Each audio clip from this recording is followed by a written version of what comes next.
comencemos directamente con la presentación. Recalco cualquier duda, consulta, bueno, allá viene, se puede levantar la mano, está el chat habilitado y pregunta y respuesta abajo, así que esos son los mecanismos. Muy agradecido que estén acá, es un pequeño seminario para discutir algunos temas interesantes de desafíos de la hidrología del cambio climático.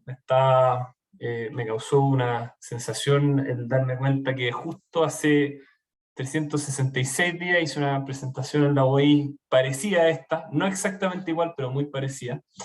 Eh, la diferencia es que esa vez era simplemente una charla, esta vez tiene una salida un poquito más hacia un diplomado en temática relevante. Entonces, que han invitado ahí los que les interese poder ver un poquito de qué se trata y si les interesa ahondar en eso, se puede inscribir. Bueno, entonces, primera pregunta que quiero hacer es ¿cuánta agua hay? ¿Cómo lo usamos? ¿Por qué el recurso hídrico presenta desafíos? Esta pregunta yo creo que es bien amplia, está abordada desde muchas aristas distintas. Hay gente que la ve desde la gobernanza, hay gente que la ve desde los derechos de agua, hay gente que la ve desde la ingeniería civil, desde la agronomía. Es una pregunta, yo diría, integral, multifactorial, y acá vamos a dar una respuesta desde algunas de las aristas, por supuesto que no vamos a ver todas.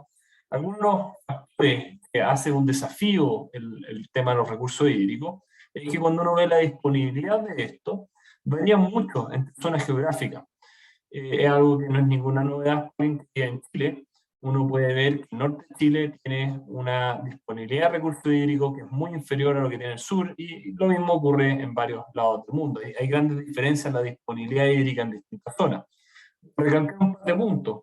Una cuenca del Amazonas tiene una superficie que es solo el 4% del planeta Tierra y tiene una escorrentía o caudal o agua que escurre y vale al 16% de agua que escurre en el planeta, mientras que las zonas áridas y semiáridas como el norte de Chile, con un 40% del territorio del planeta, presentan solo el 2% de la escorrentía.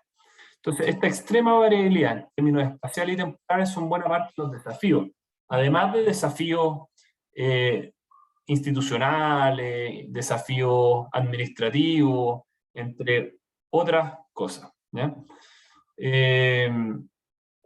A ver, está Valesca levantó la mano, parece. No sé si Valesca tiene alguna inquietud, pregunta, comentario.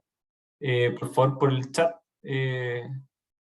Voy a continuar. Si hay alguna pregunta ahí, quiero que la canalicen por ese medio y le iré respondiendo cuando podamos, si es pertinente la mitad de la presentación, puede ser, y si no, por el final. Estos temas de extrema variabilidad, hay una parte bien importante que es espacial, que nosotros la hemos visto en Chile, y hay una parte temporal, y hay una parte que nos ocupa bastante a nivel nacional, sobre todo por la mega sequía y todo lo que se habla del cambio climático. Cuando uno ve lo que le compete a la hidrología, que le interesa a los recursos hídricos, lo que está analizando son distintas componentes del ciclo hidrológico.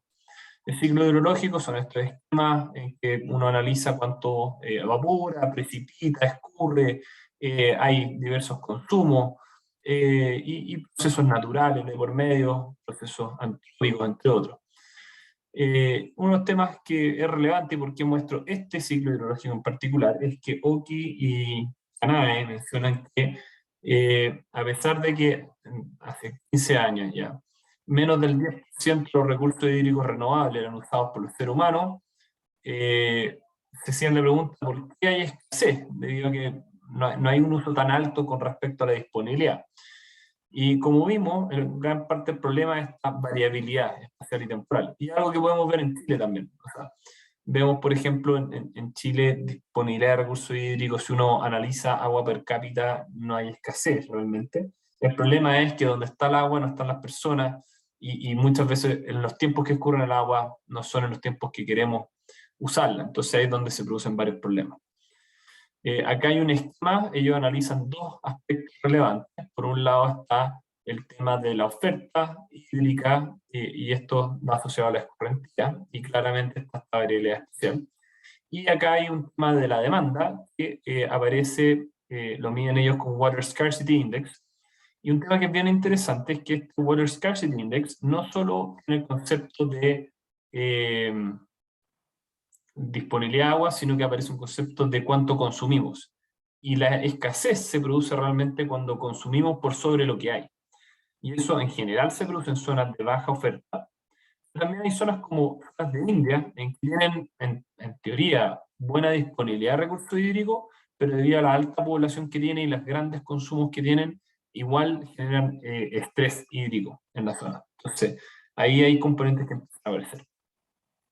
Además de los usos humanos del agua, no vivimos solo en el planeta, existen ecosistemas, bosque, flora, fauna, y también tienen su prioridad, ¿ya? Y cuando en la ingeniería civil solemos esquematizar estos modelos, entonces uno parte de un modelo y principalmente parte de un esquema así, busca intentar explicar con ecuaciones todas estas relaciones, ¿ya? Entonces eso es como bien relevante lo que está por detrás. Y ya desde hace mucho tiempo, dentro de estos esquemas, este es un esquema más bien clásico de la ingeniería civil, y vemos que la componente humana aparece muchas veces, por ejemplo, en la vegetación. Uno dice, no, hay que hay un consumo, entonces le saca la escorrentía y hay un consumo acá. Es un esquema muy sencillo, entonces ahí ha habido varios esfuerzos y hay marcos conceptuales en que quieren avanzar hacia el ciclo hidrosocial y sociohidrología, y darse cuenta un poco que la sociedad tiene un impacto bien grande. Esto no es ingeniería civil clásica en ningún caso, me estoy escapando un poquito de eso, pero es para un marco general, un contexto general de lo que estamos hablando. La sociohidrología, acá hay distintas definiciones, una de ellas, de los primeros artículos del tema, menciona que en la coevolución del agua y las personas, la hidrología de intervención humana al ciclo hidrológico se ve como un agente externo, mientras que la sociohidrología es el ciclo, es un poco un cambio de foco. La ingeniería clásica, esto es una conclusión que saqué yo, muchas veces en la ingeniería clásica uno quiere hacer un proyecto y decir, mire, hice un análisis y esto es lo mejor que hay en temas de eficiencia o lo que sea, algún parámetro, y muchas veces se hubiera considerado un poquito más el diseño, en la filosofía que está por detrás al mismo usuario. Los ingenieros tenemos mucho que aprender de eso. Ahora, fíjense, esto ya tiene 20 años y a pesar de tener 20 años, menciona, hay tres grandes motivos que han llevado a un gran aumento de infraestructura hídrica, crecimiento de población, cambios de calidad estándar de vida y expansión de área agrícola regada sobre todo, no a cualquier área agrícola. Acá hay un gran aumento y esto va a un aumento con el crecimiento de países y con el crecimiento de otros. Entonces los países se desarrollan y van requiriendo más recursos. Y acá un esquema que hace es, mire, mayor necesidad de agua, la solución en general en ingeniería civil clásica, mayor oferta de agua. Este es un paradigma antiguo de los recursos hídricos y que no considera muchas veces costos ambientales ni sociales. Al menos en Norteamérica, un cambio de ese paradigma probablemente en los años 80 y sigue creciendo y ya la demanda no sigue aumentando necesariamente acoplada, o sea, hay un desacople entre uno y otro. Y creo que para cerrar esta idea, Blake menciona una frase que es bien potente, que dice, en vez de interminablemente intentar de encontrar agua para satisfacer las proyecciones de demanda futura, es tiempo de planificar el satisfacer nuestra demanda actual y futura con el agua que tenemos. Entonces, esto es una reflexión bien potente, creo que se escapa un poquito de la ingeniería civil más clásica, pero en la ingeniería civil creo que nos tenemos que hacer cargo de eso. Y la otra especialidad es, al final hay interdisciplina en esto, no es que la ingeniería civil esté sola. Acá un ejemplo muy, muy concreto de unas, yo diría, salida hacia donde se ve esta disyuntiva de que si uno no se hace cargo de producir hasta el tope de lo que hay, es un ciclo interminable, ¿ya? Entonces, acá este es hecho por Di Baldassarre, dice, mire, esta demanda de agua, ¿ya? La demanda de agua eventualmente va aumentando, entonces va generando una presión y una escasez. Esta escasez genera un aumento, un daño económico, porque principalmente tengo demanda y no soy capaz de producir, entonces tal vez inversiones en cultivos que después no puedo cumplir, entonces eso genera un daño o presión económica. Eso eventualmente genera presión en políticas públicas y conlleva aumento de número de embalses o capacidad de almacenamiento de los embalses.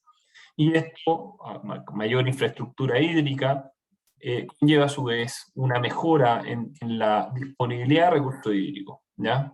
Asociado también de ciertas variables hidroclimáticas.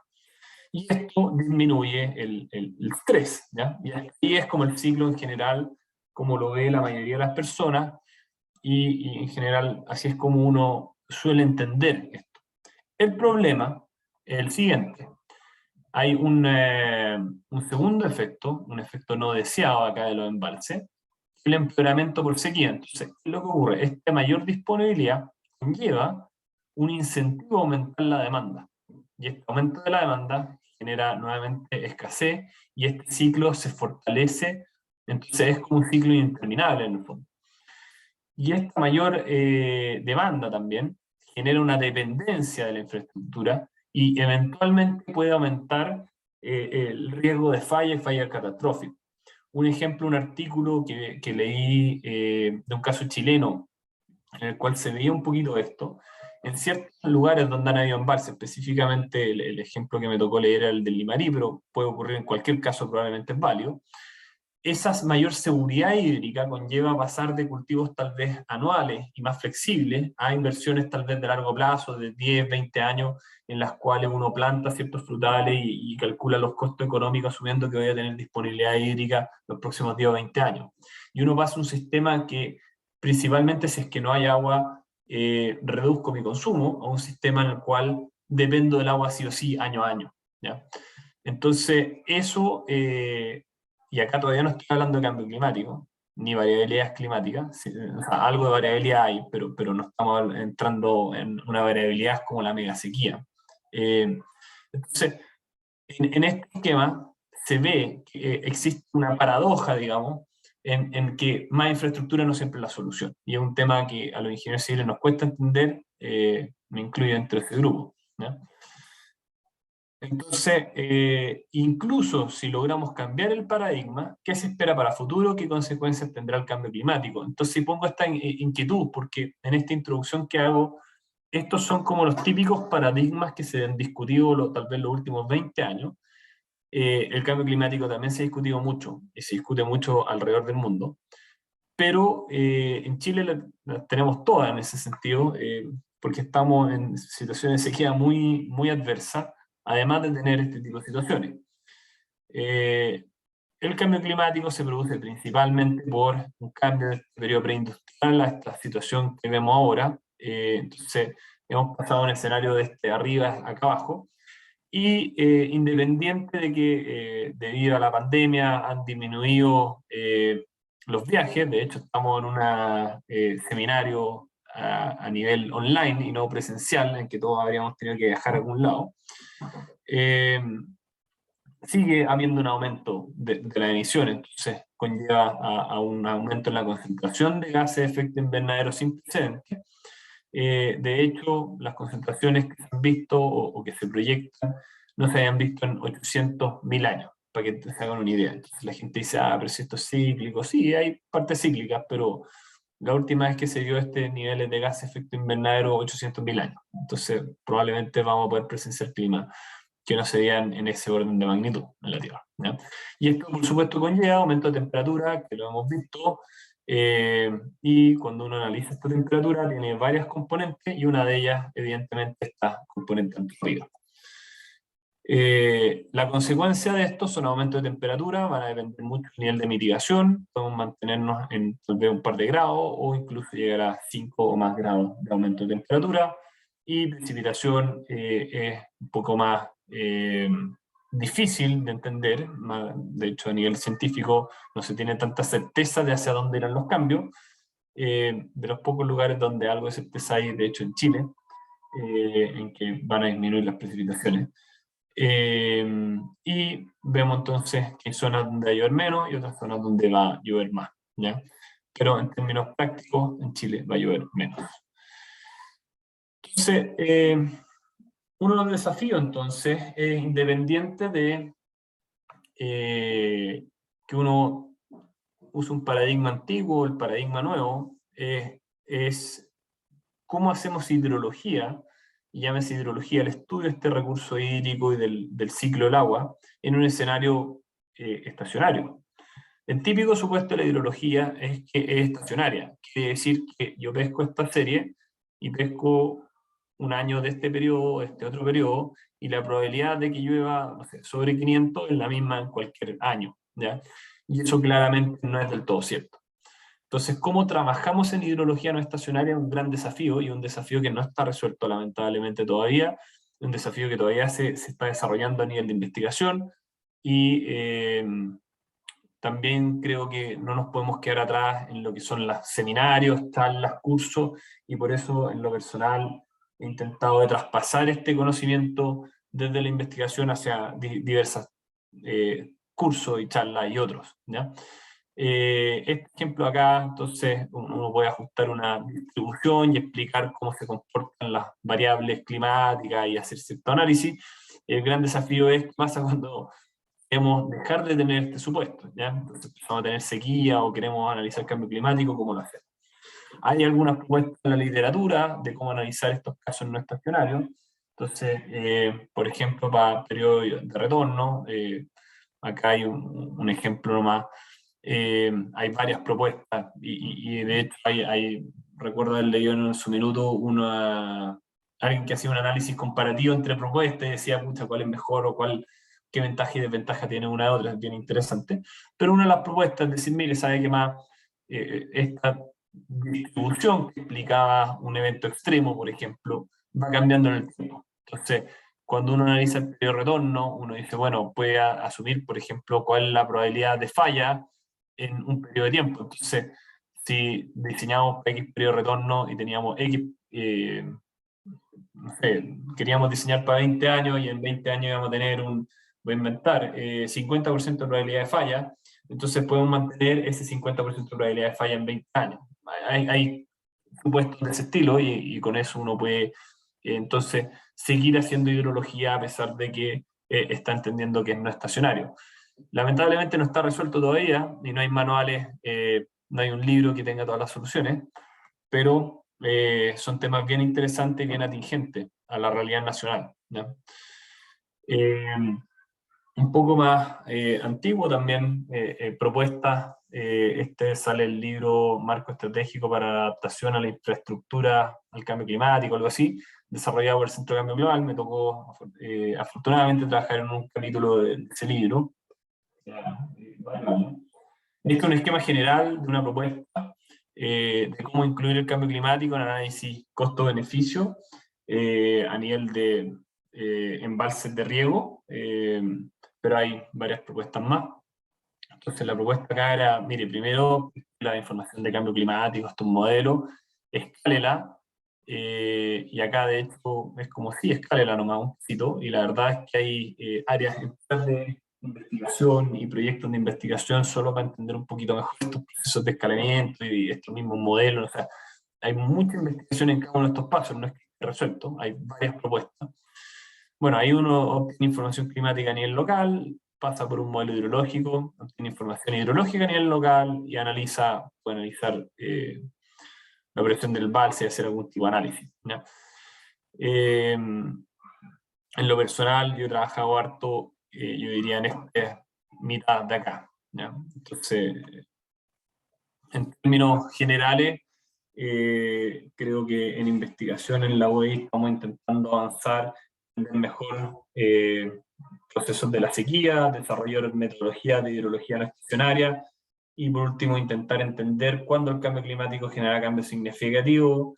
Responder a esto ayudará a temas de adaptación. En particular, este segundo punto creo que es muy relevante, no solo a nivel de investigación, sino que para diversas áreas productivas. La minería está muy preocupada de esto, la hidroelectricidad, sectores públicos.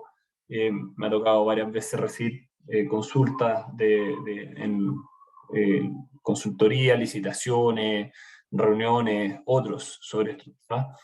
Y ahí también me interesa mostrarle un diplomado asociado a este tema. Específicamente intentar de dar herramientas para ver cómo se podría simular la hidrología en casos no estacionarios. Y por último, cuando entender el cambio climático genera cambios significativos, es un tema de investigación que le hemos dado harta vuelta. Y la gran pregunta es, bueno, todos me dicen que el cambio climático viene, que va a pasar esto y esto otro, pero si le quiero poner una fecha, ¿qué fecha le pongo? O sea, esto va a pasar en 5 años más, en 10 años más, ya pasó, esta media sequía es cambio climático. Y esto es una pregunta bien interesante. Creemos que permitiría un poco el tomar ciertas decisiones a tiempo. O sea, por ejemplo, si a mí me falta infraestructura y la infraestructura me demoro 10 años en construirla, si yo sé que hay un riesgo alto de necesitar esa infraestructura en 15 años más, empiezo ahora. No, sabe que más el riesgo en 50 años más, puedo tomarme unos 5 o 10 años para tomar esas decisiones. Entonces, creo que ese son temas bien relevantes. A pesar de haber sido bien general esto, un tema que me interesa bastante es hidrología no estacionaria, qué metodologías sirven para ello. Y en ese sentido, o en respuesta a eso, es que está la propuesta de diplomado en hidrología e impactos del cambio climático, 4 módulos en general. La primera parte es asociada al cambio climático, y se intenta de dar una vista general de lo que es el cambio climático, un capítulo más bien introductorio, sirve para que todas las personas tengan, que lleguen a tomar el diplomado tengan un lenguaje, diría, común. Después viene esto, una sección completa de método de downscaling y bias correction. Este es el proceso por el cual, para que se entienda, la información climática de cambio climático está asociada a modelos de cambio climático. Son, imagínense un modelo en que grillan el planeta Tierra completo, se simula a grande escala y claramente no funcionan a la escala que uno quiera hacer un estudio. Entonces hay procesos por el cual se hace un escalamiento y se llaman métodos de downscaling y bias correction. Y hoy en día se están enseñando en algunos cursos, diplomados u otros, pero entrar en profundidad en esto es un área muy grande, se han escrito un par de libros ya, y la idea es entrar con algunas metodologías más que las más básicas en el diplomado.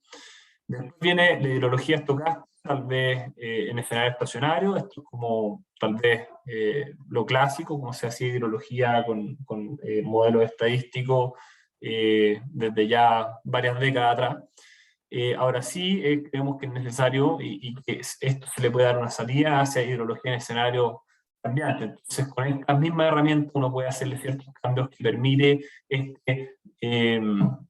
abrir la puerta hacia un poquito más allá que la hidrología estacionaria. Entonces, creemos bien interesante esta propuesta, al menos desde la OAI, para poder ampliar los conocimientos y las capacidades ¿cómo se llama?, de desarrollar ciertos estudios de los estudiantes que tomen esto. Quiero partir a ver si hay preguntas primero. No sé si alguien tiene alguna pregunta, duda, comentario.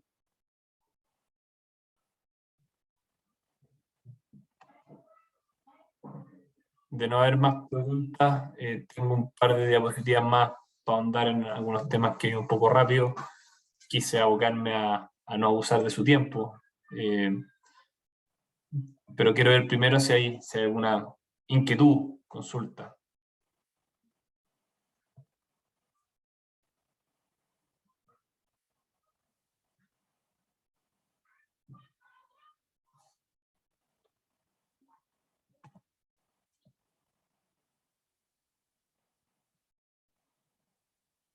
Al parecer no. Continúo entonces con un par de diapositivas más para ahondar. Entonces, acá venía un poco de literatura asociada. Uno de los temas de investigación, esto no se ve en detalle en el diplomado, pero es para dar ejemplos de cosas que se pueden resolver con esto. Puedo mencionar otros ejemplos más también que no tengo en la presentación, pero esto es un tema de investigación que me han dado harto. Este es el tiempo de emergencia, el tiempo en el cual la señal del cambio climático emerge el ruido, para que se entienda es si el clima estaba acotado en un rango, por ejemplo, y este era el rango. Entonces la pregunta es, ¿qué fecha le ponemos? Este punto azul, el verde o el rojo. Acá claramente es distinto, pero ¿qué fecha se le pone acá? Y una pregunta que le hemos dado harta vuelta. ¿Para qué serviría? sirve para saber cuándo llegará el cambio climático, por ende, cuándo hay que adaptarse definitivamente, al menos esa es la salida que le queremos dar. No toda la gente le está dando esta salida de adaptación a esta pregunta. Principalmente se ha intentado entender qué zonas se verán impactadas antes o después, y nosotros estamos intentando extrapolar esto hacia la adaptación más local. De ahí algunos estudios interesantes, algunos ya publicados, otros en desarrollo. Este, por ejemplo, ya está publicado. En este analizamos 3 cuencas en Chile, Limarí, Maipo y Maule, y generamos un índice y le pusimos que pasado cierto umbral, por ejemplo, detectado un año, y acá podíamos ver que al menos el cambio climático en ese análisis ocurría antes en el Maule en general que el Limarí, y eso es porque el Limarí tiene más variabilidad. Ahora, por supuesto, también el Maule tiene mayor nivel de recurso hídrico, entonces no hay un análisis de que necesariamente el impacto tal vez puede ser más grave en el Limarí, pero al menos desde el análisis esto es lo que está dando. Otro ejemplo en el cual hemos analizado es para embalse. Entonces estos son desempeños en la operación de embalse. Acá hay distintos escenarios, el escenario más optimista, el más pesimista de la generación pasada de modelos y una generación nueva de modelos. Ciertos detalles de esto se pueden ver bueno, en diversos artículos, en el curso también se verán, en diplomado. Y acá entonces hay una propuesta para intentar de buscar cuándo sería la obsolescencia del embalse como se entiende ahora. O sea, si uno piensa, pretende seguir teniendo el mismo uso para el embalse hacia futuro, acá da distintos escenarios de cambio climático cuando el embalse definitivamente no podría seguirse usando como fue concebido originalmente. Otro ejemplo es que está en desarrollo todavía. Estamos ya en fase de escritura. La verdad es que acá tengo que reconocer, los 2 anteriores fueron bastante liderados por mí, con un grupo de investigación grande, no lo hice solo. Acá fue más bien liderado por un estudiante de pregrado, muy buen estudiante, muy buen trabajo que propuso. Y acá seleccionamos 5 modelos, este es más optimista, este es más pesimista, e intentamos entender cuándo está la zona del bosque esclerófilo, entonces cuándo se vería impactado y dónde se vería impactado el bosque esclerófilo, ¿ya?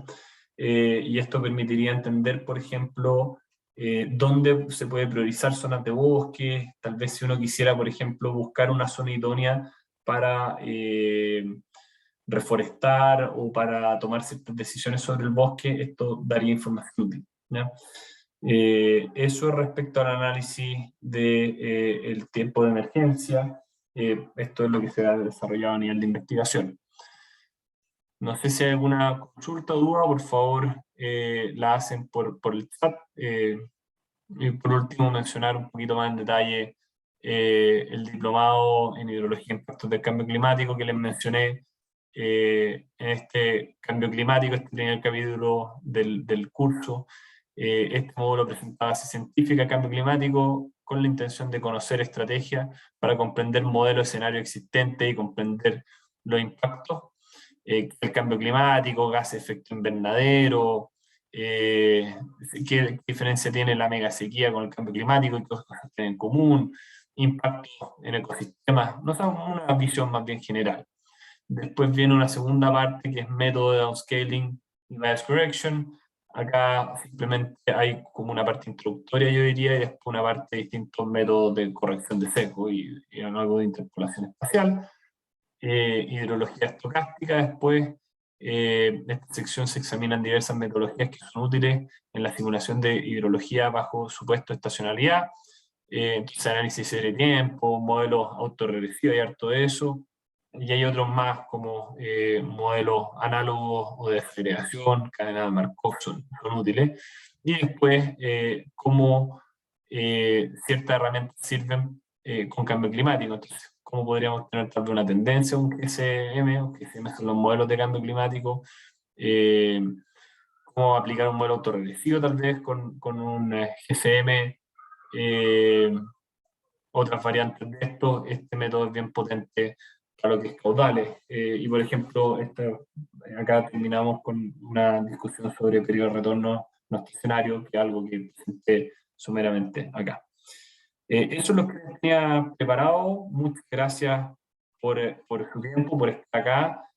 Al que le interesa aprender más de esto, bueno, puede que ya se haya inscrito en el diplomado y si no, pues, digamos, buscarlo y preguntar por ello.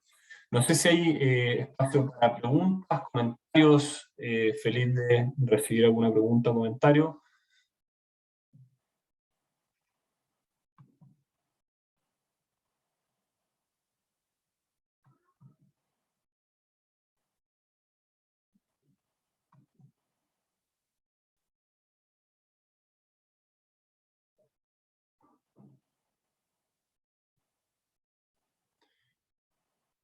De no haber más preguntas, comentarios, no quiero abusar de su tiempo, entonces le agradezco la participación a todos y todas los que están acá y yo iría cerrando, no sé si va quedando algo más. Ha sido un agrado tenerlo acá y bueno, espero que los que se interesen de estos temas sigan yendo a charlas, digamos, cursos y otros. Así que es un tema bien interesante y hay harto para discutir. Así que muchas gracias por su participación. Que esté muy bien.